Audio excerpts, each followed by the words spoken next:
Welcome to my YouTube channel. Today I'm going to be talking about the very basics in book folding. I hope you enjoy this. If you do, please like and subscribe so I can make more videos like this. Happy folding!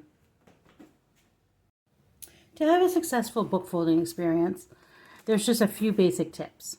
The first thing you want to know is that you want to make your measurements on the very edge of the page, as you can see here. So when you take your ruler, and remember you're going to measure from the very top of the page, you want to make sure your marks are right on that edge of the page. If your marks were to be further in the page, it's really going to affect where you're going to fold and you're going to be off. My next tip is to use a bone folder. A bone folder, as you can see right here, when you make your marks and you make your fold, it's going to make the crease really nice and sharp and crisp, which is going to add to the overall effect.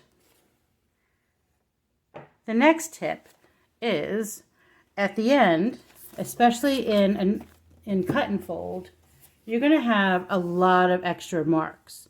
So you want to make sure you go back and you erase all of your marks so that they're not affecting the pattern. My next tip is keeping track of your patterns. So when you take a look at your pattern, for example, on this pattern for this beautiful rose, as you're going along, you're going to want to use something so you only see one measurement at a time. So for this example, you might want to take like an extra book or cardstock and move it down as you go. Another way you can keep track of your pattern is you might want to write down in your page every once in a while what step number are you in. If you put here, this was step, say, 35, you can mark it right in that book. You're never going to see it at the end. So that's a really great tip. So what is a half fold? A half fold is a great way to have space between letters or parts of a pattern. So in this case, in the pattern of Dad, between the D and the A, there's some half folds. So let's take a look. So a half fold looks just like that. You're going to fold a triangle and then you're going to fold it in. And that gives some spacing. So let me show you how to do that. So I always like to have a practice book where I just try out different patterns. So for here, let's go to a blank page in my practice book. And you're going to bring both corners of the book to the center. It's going to make a nice triangle on top. And then you're going to take the tip of that triangle and fold it in. And that is how you make a half fold.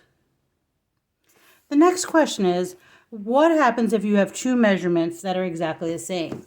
Now that'll happen when a pattern is extremely detailed. So say you have a measurement that's supposed to be 2.2 and then it says 2.2 again.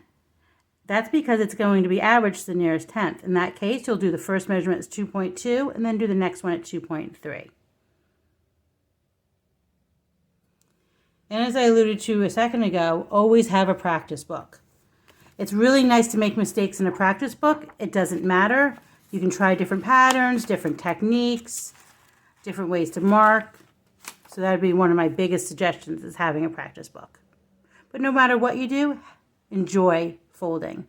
Happy folding, everyone.